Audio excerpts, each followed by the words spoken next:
Kita mulai dengan urusan kita dengan orang tua. Maka cuman ada rambu-rambu di saat kita belajar urusan dengan sesama manusia. Kalau kita membahas urusan kita dengan sesama manusia, seperti malam ini kita bicara tentang orang tua, maka semuanya harus sadar menjadi anak. Jangan berpikir jadi orang tua dulu, jadilah anak. Urusan kita dengan orang tua, bagaimana kita dengan orang tua, perilaku kita dengan orang tua, fokus menjadilah anak saat ini. Jangan menjadi yang lainnya dulu. Karena suatu ketika kita dikagetkan, kita lagi berbicara tentang berbakti kepada orang tua, berbakti kepada orang tua, harus begini, tiba-tiba ada nyeletuk dengan pertanyaan. Apakah tidak ada orang tua yang durhaka sama anak? Kenapa Islam itu kok hanya mencecar anak harus bakti pada orang tua? Sementara banyak orang tua yang tidak baik kepada anak. Kok tidak ada pembahasan berbaktinya orang tua kepada anak? Ini pertanyaan muncul dari seorang anak yang memang punya masalah besar dengan orang tuanya. Kita bicara berbakti pada orang tua, dia kepikiran mikir bapaknya. Adapun masalah orang tua kepada anak ada babnya beda. Bukan urusannya berbakti, tapi makna berbakti ada, tapi pendidikan anak akan dibahas nanti. Jadi seolah-olah orang tua nggak ditegur sama sekali. Ini permasalahannya di saat menghadiri pengajian nggak mau menjadi siapa yang saat ini diajak bicara oleh seorang penceramah atau ustadz. Jadi saat ini Anda perlu menjadi seorang anak. Jangan pikir jadi bapak dulu. Anda menjadi seorang anak, apa yang Rasul lakukan pada anak? Jangan mikir bapakku begitu. Apakah tidak ada berbaktinya seorang bapak kepada anak? Ada, nanti pembahasannya sendiri. Jangan mengatakan Islam tidak membahasnya. Ini kan mungkin orang pernah baca tentang undang-undang hak asasi manusia, kemudian seorang anak kalau sudah umur begini tahun, orang tua nggak boleh ikut campur dan sebagainya. Sehingga anak menjadi kurang ajar. Sudah sekarang kita jangan berpikir menjadi orang tua dulu, ayo kita menjadi anak. Ini pembahasan anak, biar kita di saat menjadi anak benar-benar menjadi anak. Nanti di saat menjadi orang tua, jadi orang tua yang benar. Nanti di saat menjadi saudara, saudara yang benar. Ini fokus. Kemudian di saat ada pesan, jadikanlah kita adalah orang pertama kali yang diajak bicara oleh Allah dan Rasulullah. Kadang kita ini mendengar pesan kemuliaan, bukan dianya yang seolah-olah diajak bicara. Dia mikir, iya benar itu adikku tuh, itu temanku, oh itu istriku. Kenapa orang lain? Seolah dia bukan manusia lagi. Maka tidak ada insaf orang lain. Maka yang perlu kita hadirin saat ini adalah kita yang mendengar, itulah yang diajak bicara oleh Al-Quran, oleh hadis Nabi, oleh petuah ulama. Termasuk di sini telinga kami yang paling dekat dengan mulut kami. Saya ngajak bicara dengan diri saya sendiri. Seolah-olah saya bertanya pada saya, gimana urusanmu dengan ibumu? Saya. Jangan berpikir yang lainnya, jangan menjadi saudara dan sebagainya. Kadang juga aneh, kita bicara berbakti pada ibu, dia ngomong, Buya gimana kalau saudara saya nggak pernah peduli dengan ibu saya, saudara saya nggak pernah ngirimi uang ke ibu saya. Jangan ngomong saudara, kamu aja mikiri, kamu ngirim duit atau tidak. Kita suka lupa bahwasanya yang kita ajak bicara itu diri kita sendiri. Cara belajar begitu. Kadang kita bicara suami istri. Nasihat suami istri harus baik. Giliran kita nasihati, seorang suami harus begini. Istrinya nyenggol. Tuh denger bang. Kenapa nyuruh denger? Nanti anda giliran istri yang denger.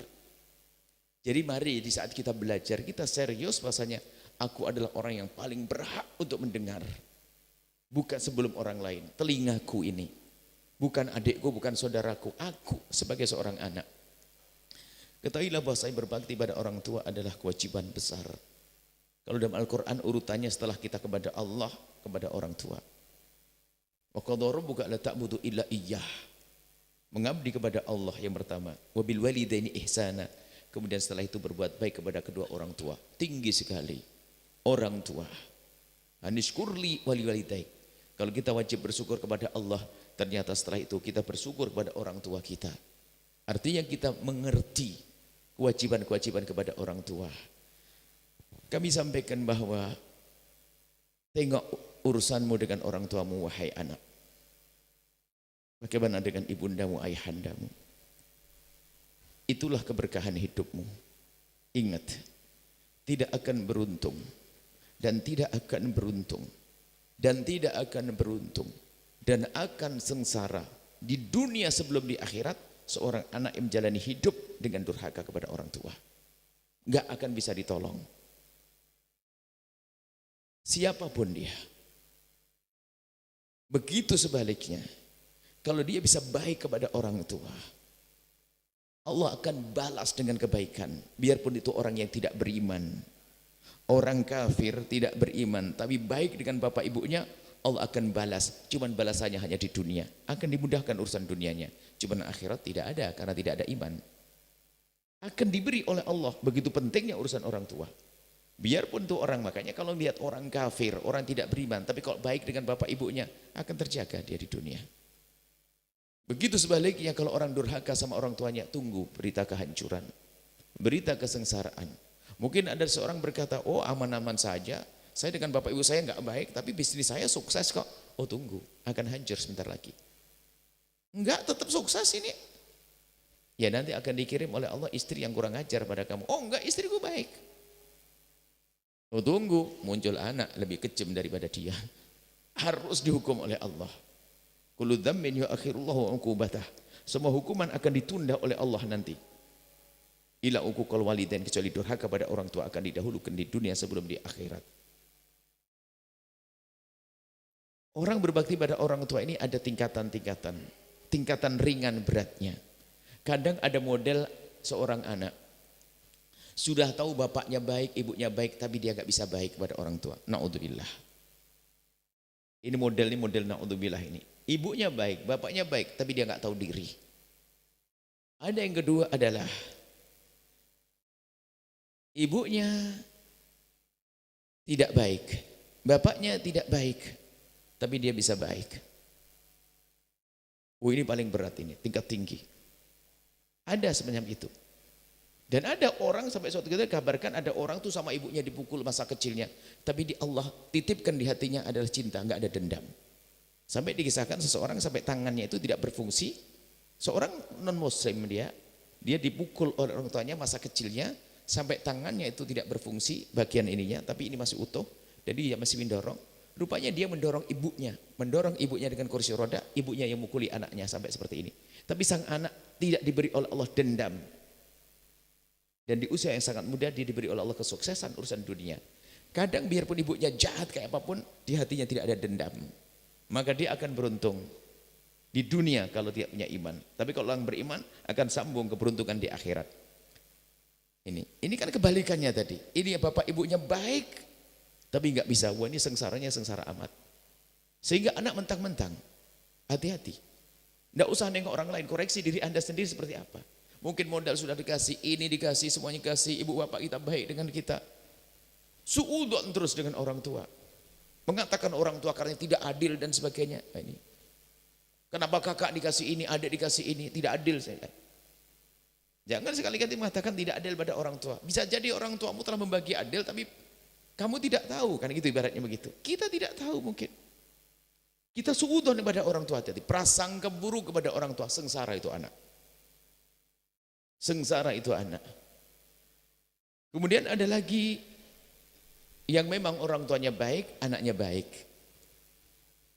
Orang tua baik, anaknya baik. Dan memang mudah kalau orang tua baik, bagi seorang anak mudah berbuat baik. Yang berat adalah orang tua tidak baik, bagaimana anak bisa berbuat baik. Biarpun orang tua tidak baik, tetap kita kewajiban berbakti. Cuman cara berbakti sedikit berbeda. Mungkin orang tuanya suka marah, memukul dan sebagainya, mencaci maki.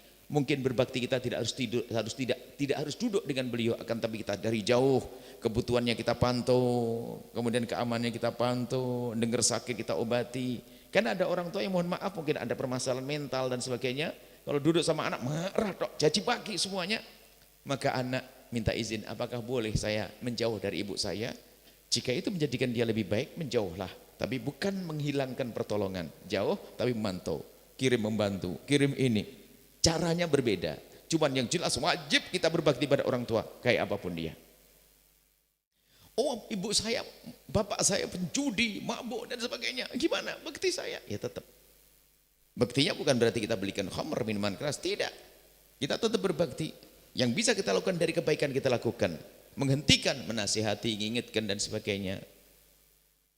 Kalau saya kasih duit duitnya dibelikan minuman keras. Ya jangan kasih duit, kasih bahan makanan saja. Makanan yang penting hidup nyaman. Siapkan dokter, siapa ini gitu. Jadi wajib berbakti biarpun anak.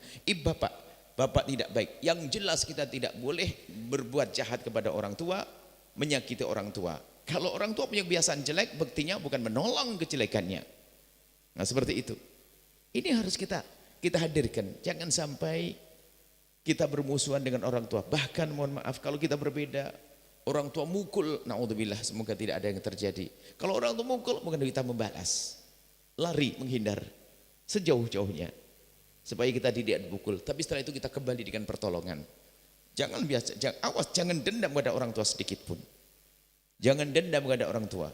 Dan kita harus yakin betul orang tua kita adalah manusia yang mungkin punya khilaf, punya emosi, mungkin kurang stabil mentalnya, segala macam, segala kemungkinan kita hadirkan pada orang tua kita di saat beliau tidak baik sama kita, agar kita bisa mudah memaafkan, agar kita mudah lapang hati.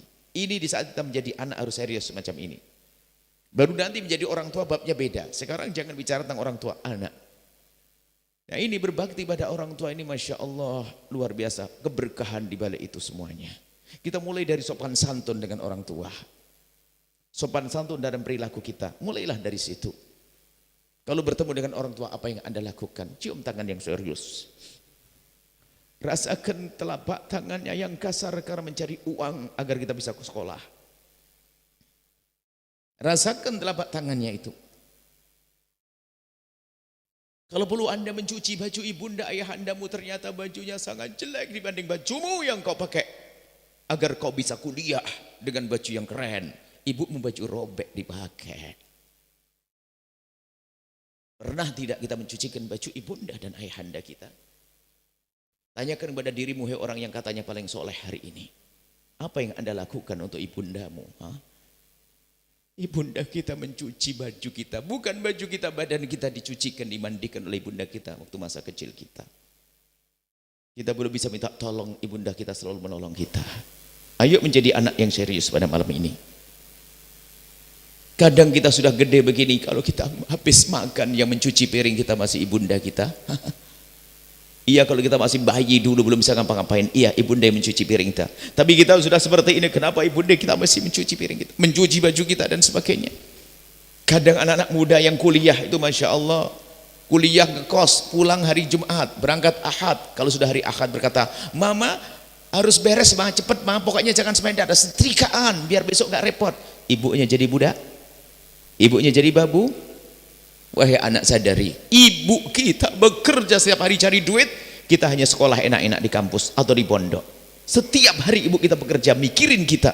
Kenapa di saat kita ketemu ibunda kita tidak rela untuk mengabdi jadi budak ibunda kita? Kita perlu berpikir serius masalah orang tua. Karena apa? Di balik inilah keberkahan. Bahkan sebagian para ulama dalam dunia tarbiyah mengatakan, jika ada orang punya permasalahan dalam hidupnya hari ini, langsung lihat gimana urusannya dengan orang tuanya dulu. Bisa jadi ini akibat dari ketidakbaikannya dengan orang tua.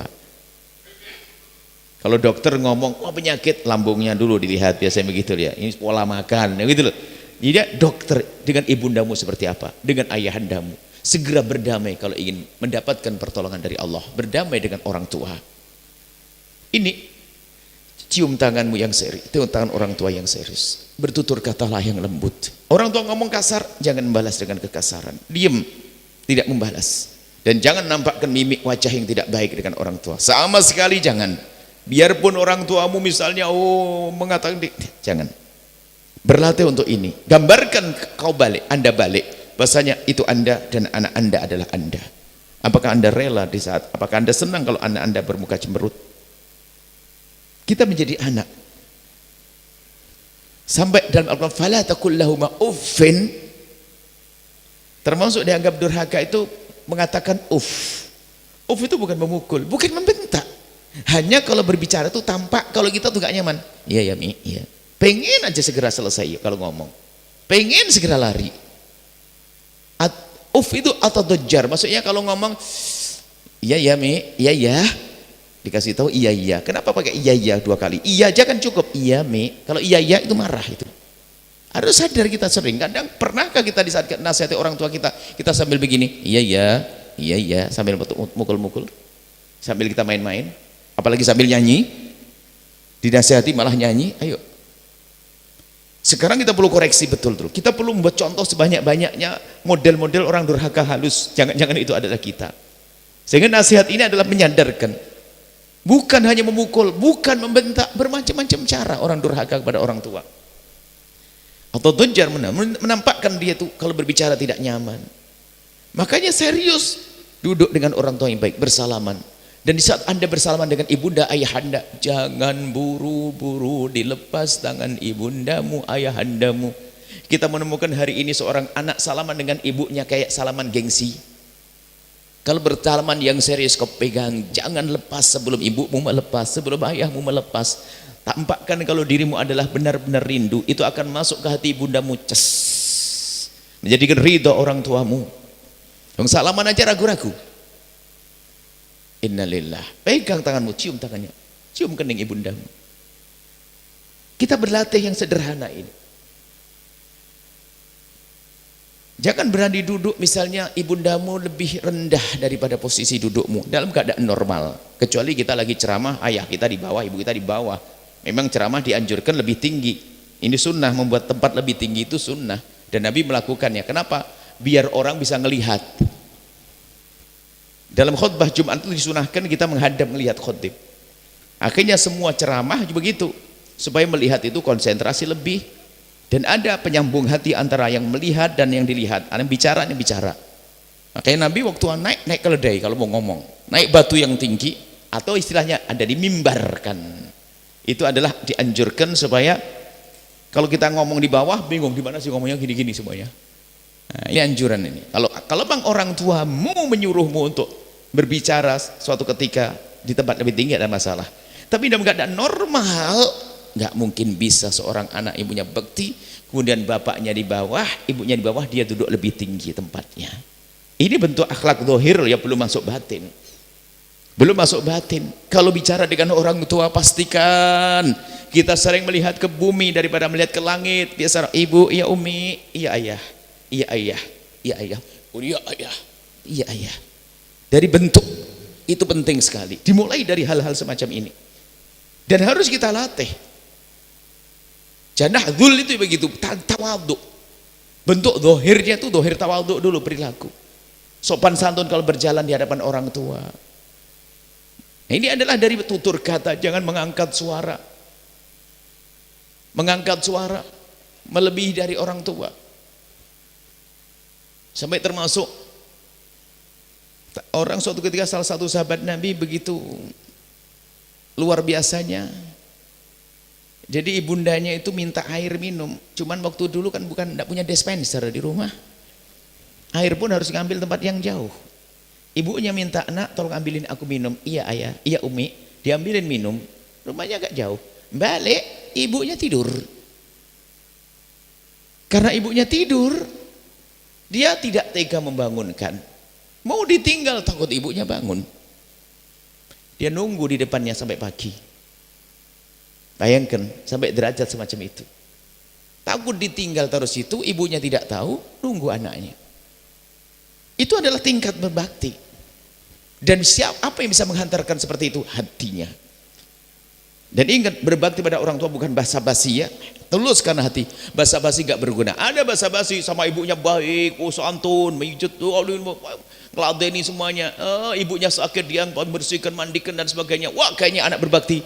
Cuman ternyata diam-diam dia ingin membalik nama sertifikat toko yang ada di jalan sana. Masya Allah. Diam-diam minta hati busuk, kayaknya berbakti, cuman pengen ibunya agar tanda tangan sertifikat. Tidak begitu, berbakti karena Allah, bukan karena pamrih. Berbakti pada orang tua karena Allah, bukan karena ingin itu semuanya. Ini harus kita hadirkan makna bakti itu seperti apa. Jangan sampai bakti yang basa-basi, nggak berguna, nggak laku. Bakti yang serius dari hati tanpa pamrih. Ibunda kita sudah teramat banyak berbuat baik untuk kita. Mari kita merenung yang serius.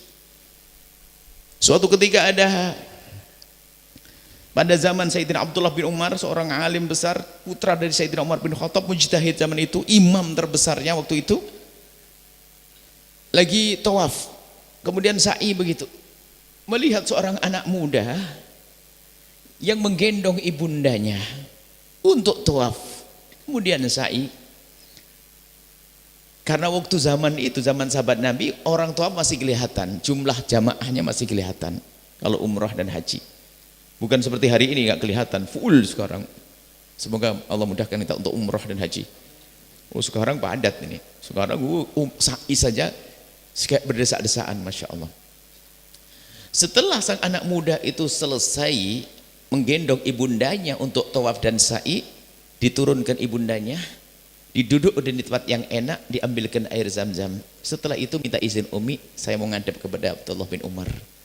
Imam, iya nak. Cerita, Imam Abdullah bin Umar, iya. Apakah anda melihat anak muda yang menggendong? Iya, itu saya. Hebat. Kenapa kamu seperti itu, sampai seperti itu? Imam, saya tahu ibuku sangat baik. Sangat baik ibuku. Dan aku berjanji akan membalas budi baik ibuku kepadaku.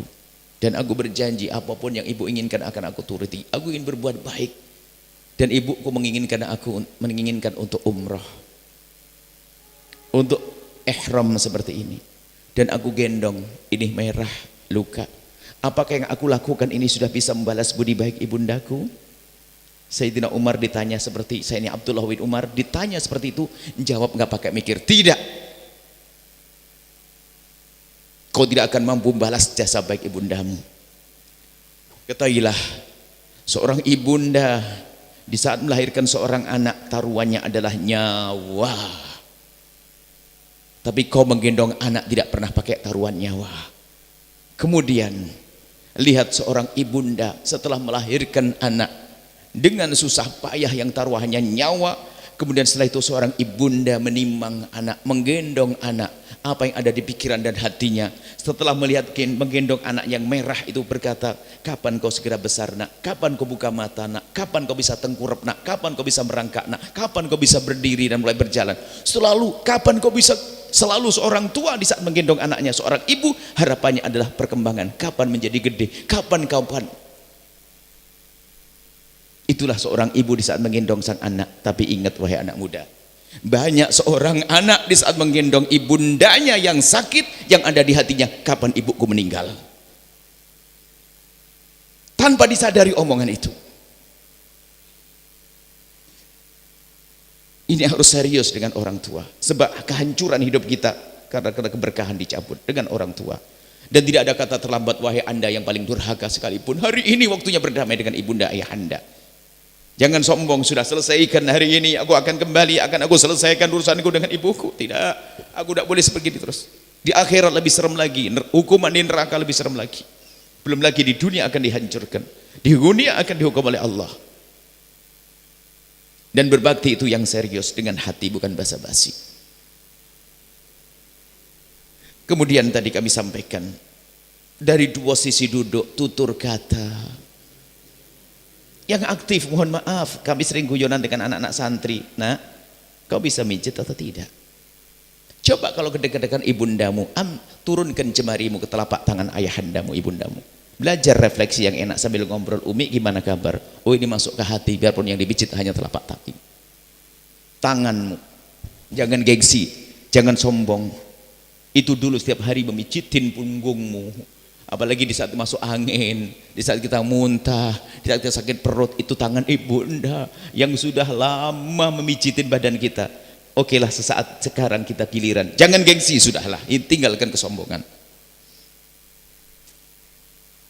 Apalagi anak-anak yang sudah mulai kuliah, wahai anak-anakku yang muda-muda yang lagi kuliah. Hati-hati dengan bisikan setan, apalagi termasuk menuntut ilmu syariat, sudah mulai berilmu, alim, ibunya kan orang bodoh, bapaknya mau orang bodoh, ini sudah nggak punya adab. Jadi ngomong pun sudah berbeda. Ngomong berbeda karena dia sudah alim, dia ustadz, sudah doktor, insinyur, apa, sudah berbeda. Tidak.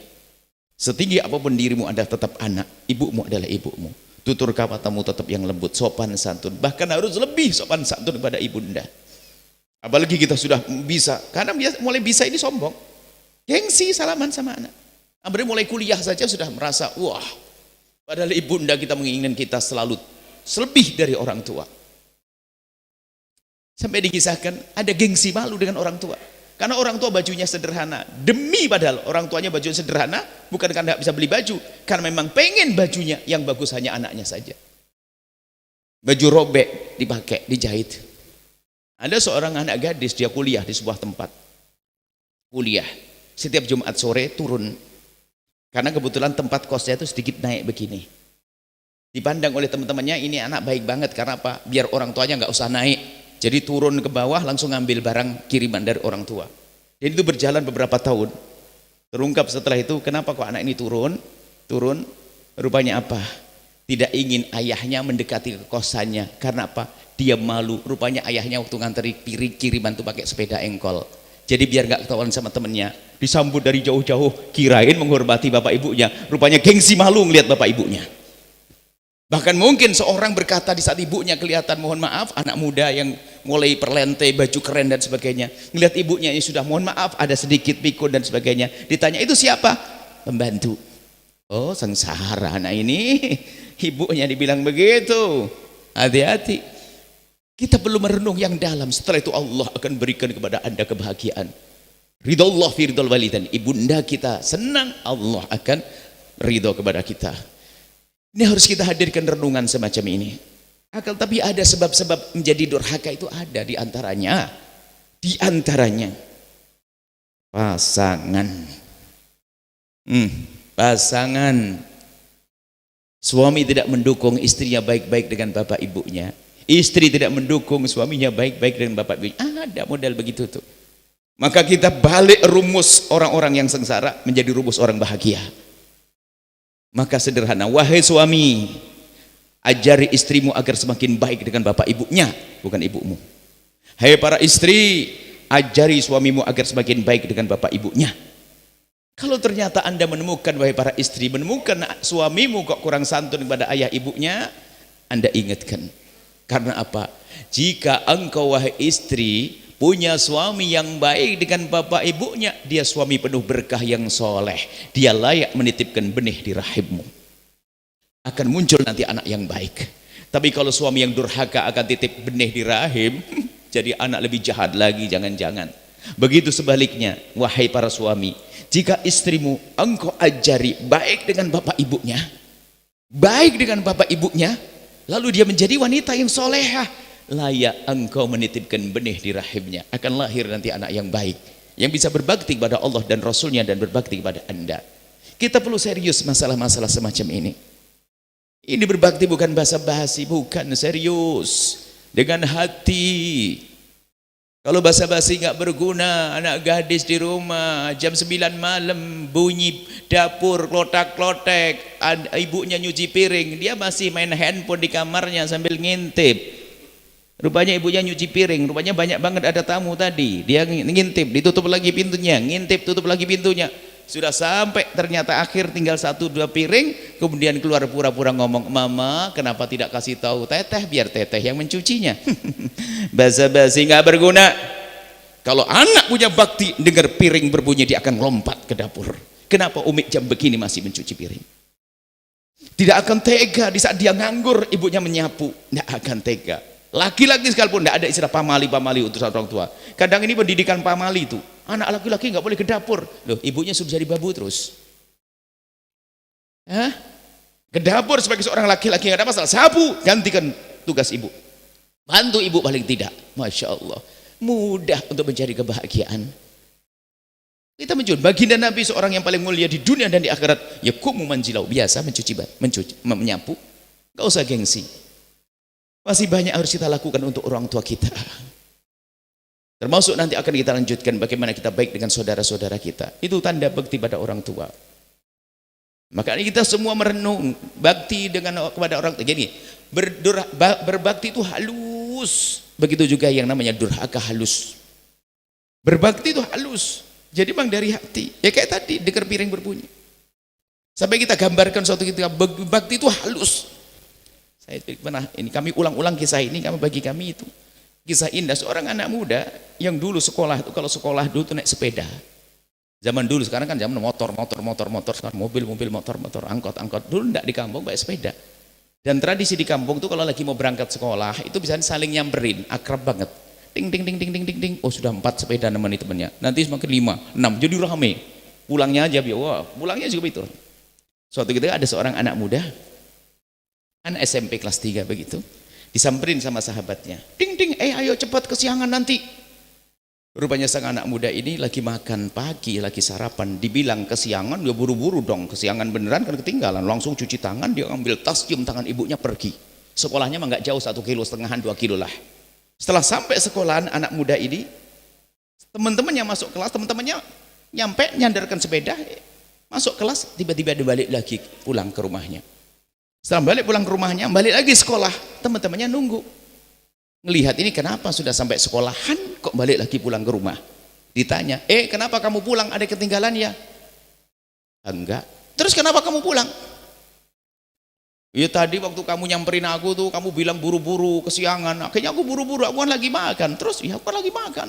Kamu bilang buru-buru, aku langsung cuci tangan, aku ambil tas, cium tangan ibuku. Aku lupa kalau piring tadi belum aku cuci. Aku tidak rela jika piring itu nanti dicuci oleh ibundaku. Tidak rela kalau piringnya dicuci oleh ibundanya.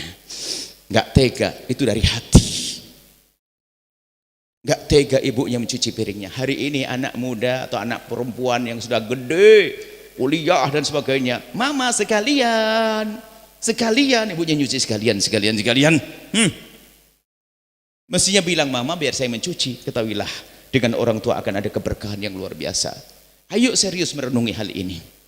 Dan dia, memang kadang diambil kita ada hawa nafsu, ibu kita bikin kesel mungkin, tapi ketahuilah sepertinya kita jauh lebih bikin kesel. Bagaimana tidak kencing di bangkuannya? Kita kencing di bangkuannya, mohon maaf buang air di bangkuannya, bahkan mungkin kita pernah menggigit waktu lagi minum susu, melukai ibunda kita, tapi ibunda kita masih senyum. Allah, kita mau kasar dengan ibunda? Wahai anak, ayo berdamai dengan ibunda kita, dengan ayahanda kita. Kita serius, harus serius. Dan juga durhaka kadang halus, itu tadi kelihatannya berbakti, kelihatannya berbuat baik, kita nolong, ternyata diam-diam pengen bahasanya gelang emasnya diberikan kepada dia, sertifikat rumahnya akan diatasnamakan dia. Rupanya ngerayu ibunya biar sebelum mati tanda tangan. Ya, termasuk tadi bentuk durhaka itu kadang gara-gara pasangan. Ini termasuk nanti kita bahas lagi masalah kebahagiaan rumah tangga. Jangan sampai Anda mengajari istri tidak baik, atau suami mengajari istri baik, atau istri mengajari suami tidak baik pada orang tuanya. Justru saling dukung-mendukung. Ingatkan kalau istri kasar kepada ibundanya. Karena apa? Jangan sampai istri menjadi istri yang tidak berkah. Kalau orang paham makna ini, indah rumah tangga. Suami istri saling mendukung dalam kebaikan, ada keberkahan di balik ini semuanya. Dan juga kadang ada durhaka halus. Ada seorang anak, bapak ibunya masih hidup, ngomong, ayah, mana warisan bagian saya? Waduh, tidak ada orang lebih durhaka daripada manusia ini. Bapaknya masih hidup kok ngomong warisan. Warisan berarti doain bapaknya cepat mati. Warisan saya, kalau minta saja yang baik. Abah, saya perlu ini, abah, mohon dibantu ayah. Oke, tapi ngomong warisan saya, hak saya. Ini ada loh pertanyaan-pertanyaan begini ini. Pertanyaan memang orang hatinya mati. Memang yang mati harus ibu dulu, bisa kau dulu anak, kurang ajar kau. Memang yang mati dulu harus bapak ibu. Belum tentu bapak ibu mati dulu, bisa saja sang anak. Ya anak-anak model begitu tuh tanya, ayah warisanku mana? Ibu warisanku mana? Ayo yang pernah mengucapkan kalimat ini segera tobat, sadar. Semoga panjang umur semuanya, hati-hati. Lah kok diam-diam mengharap ibunya meninggal?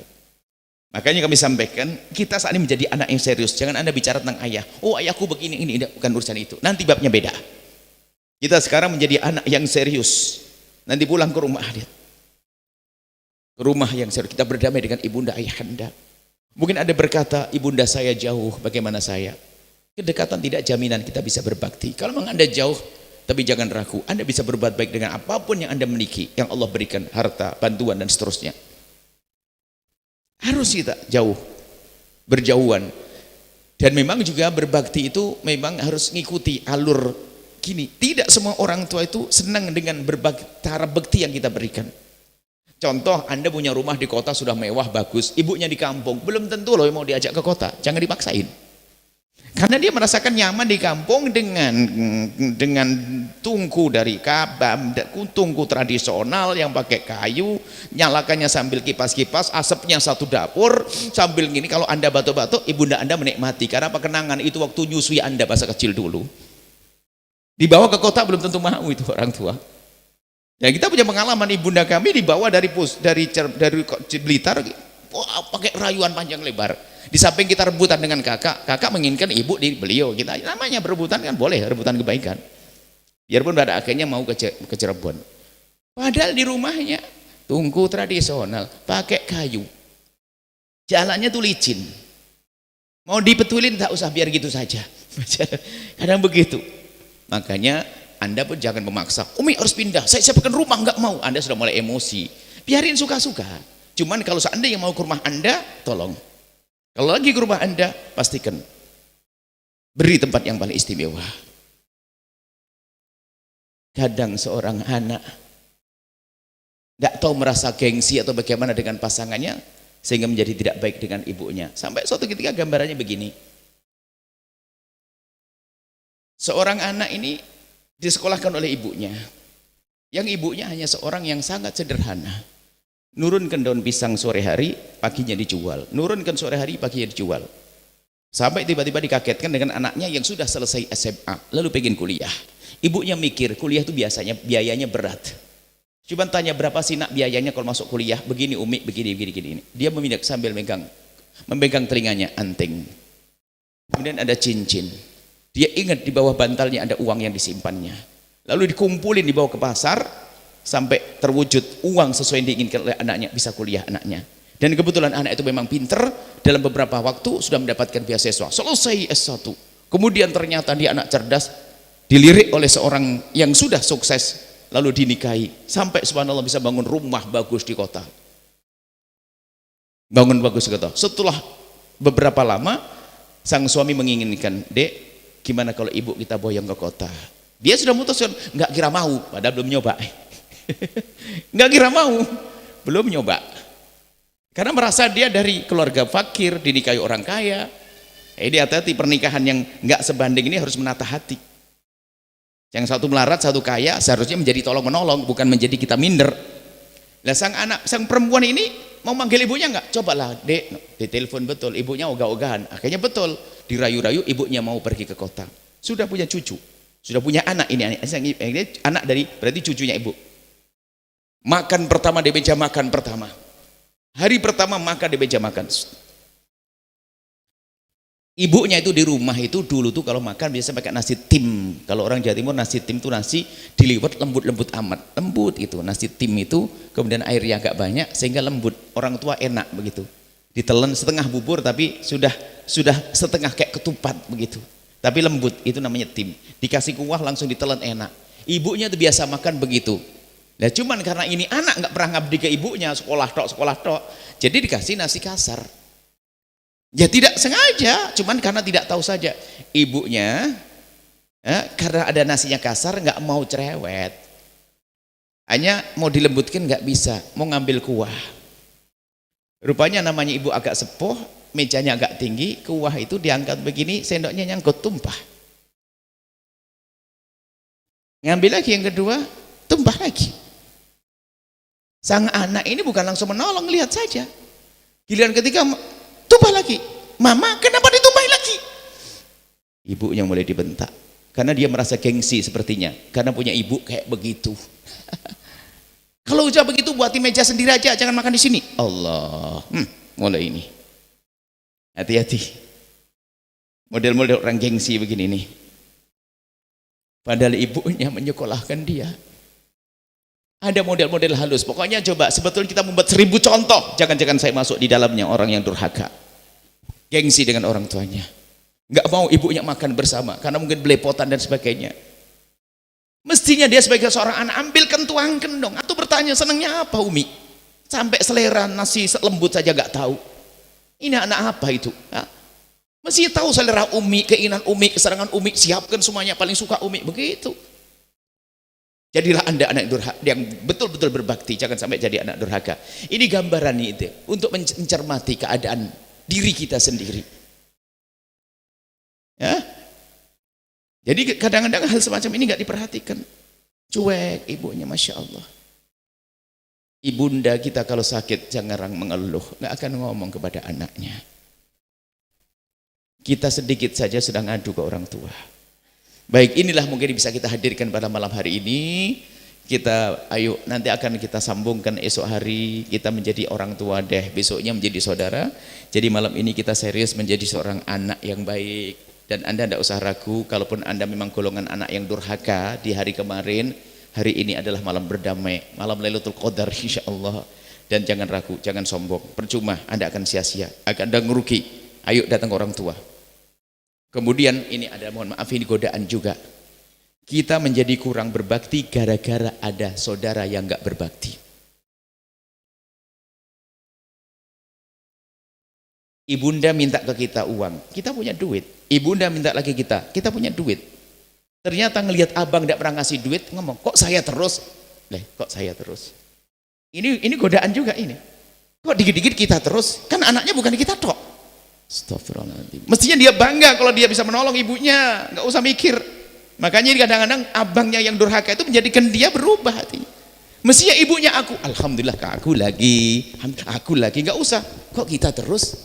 Memang anaknya cuma kita tok. Ini adalah pertanyaan. Pertanyaan Anda, kita ngomong begini, Anda ada pertanyaan. Padahal saudara saya banyak Buya, tapi ibu saya dikit-dikit saya. Saya tanya, waktu ibu dimintai oleh ibu Anda mampu enggak? Mampu, tapi masa terus saya? Mestinya kamu bilang alhamdulillah. Loh kok malah dikit-dikit saya, hati-hati, itu model durhaka halus. Mestinya dikit-dikit saya alhamdulillah, saya jadi tumbuhan ibuku, alhamdulillah, berkah ambil semuanya. Biarpun nanti ngingetkan abangnya bukan dalam rangka kita pelit. Jangan sampai abang kita durhaka, jangan karena kita merasa banyak pengeluaran. Ini perlu merenung yang panjang masalah orang tua. Dan setelah itu Allah, indah hidup Anda. Dan setelah itu Allah akan beri keindahan sebelum Anda meninggal nanti, punya anak yang baik kepada Anda. Birru aba'akum tabirrukum abna'ukum.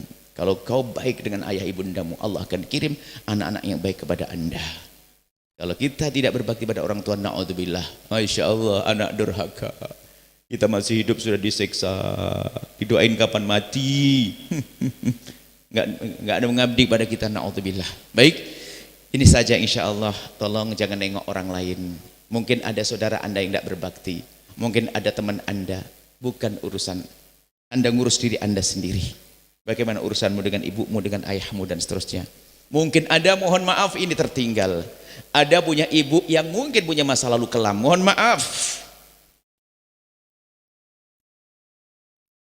Bisa saja Allah sudah mengampuni, mohon maaf dia lahir dari ibu, mohon maaf dulu berzina, dari anak tanpa ayah misalnya, dia sudah tahu keadaannya. Misalnya, dia tahu bahasanya ibunya dulu nakal, lalu melahirkan dia tanpa seorang ayah. Ketahuilah, ibumu dulu bersalah. Tapi bisa saja setelah itu bertobat. Dengan merawatmu dengan sendiri, itu adalah tobatnya. Dan Allah ampuni. Dan bagi, tidak ada istilahnya, anak zina bukan salah anak zina. Yang salah ibunya. Jangan direndahkan anak hasil zina. Dia tidak ngerti apa-apa. Dia tidak punya kesalahan. Itu kesalahan ibunya. Dan ibunya yang bersalah pun, bisa saja sudah bertobat. Ini kadang seorang anak, terus sampai bahasanya menjerumuskan dirinya sendiri. Apanya? Tuma. Karena mama dulu nggak begitu, makanya karma. Kalau saya nggak benar juga karena mama. Lu lirik kan? Ini ada ngomong karma, padahal karma nggak ada. Karma. Karena ibu dulu begitu, saya juga begini. Kan ibu dulu hamil duluan waktu ngambil saya. Kenapa ibu marah-marah saya? Udah kan? Berarti dia akan terjerumus benar. Kalau ada lahir dari perzinaan, bisa saja anak itu menjadi kekasih Allah. Seorang yang pernah berzina bisa saja bertobat dan diampuni oleh Allah. Tapi sebagai seorang anak yang punya ibu seperti itu, ingat, jaga ibu, hantarkan kepada kemuliaan. Itu masa lalu ibunda, jangan dibawa-bawa sampai hari ini. Ini ada model lain lagi ini. Suatu kita ada ngomong sudah benci sama ibunya karena ibuku begitu. Ibuku melahirkan aku tanpa seorang ayah. Kamu tidak punya dosa, yang salah ibumu, dan ibumu pun mungkin sudah diampuni oleh Allah.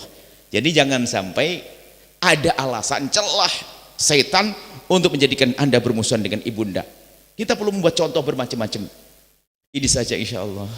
Semoga Allah mudahkan kita menjadi anak yang berbakti kepada orang tua. Masya Allah, jazakumullah. Kita lanjutkan pada pertemuan yang akan datang untuk urusan kita dengan sesama manusia. Nuhibbukum fillah, wallahu a'lam bissawab. Menyaksikan video ini, jangan lupa berselawat kepada baginda Nabi Muhammad sallallahu alaihi wa alihi wa sahbihi wasallam.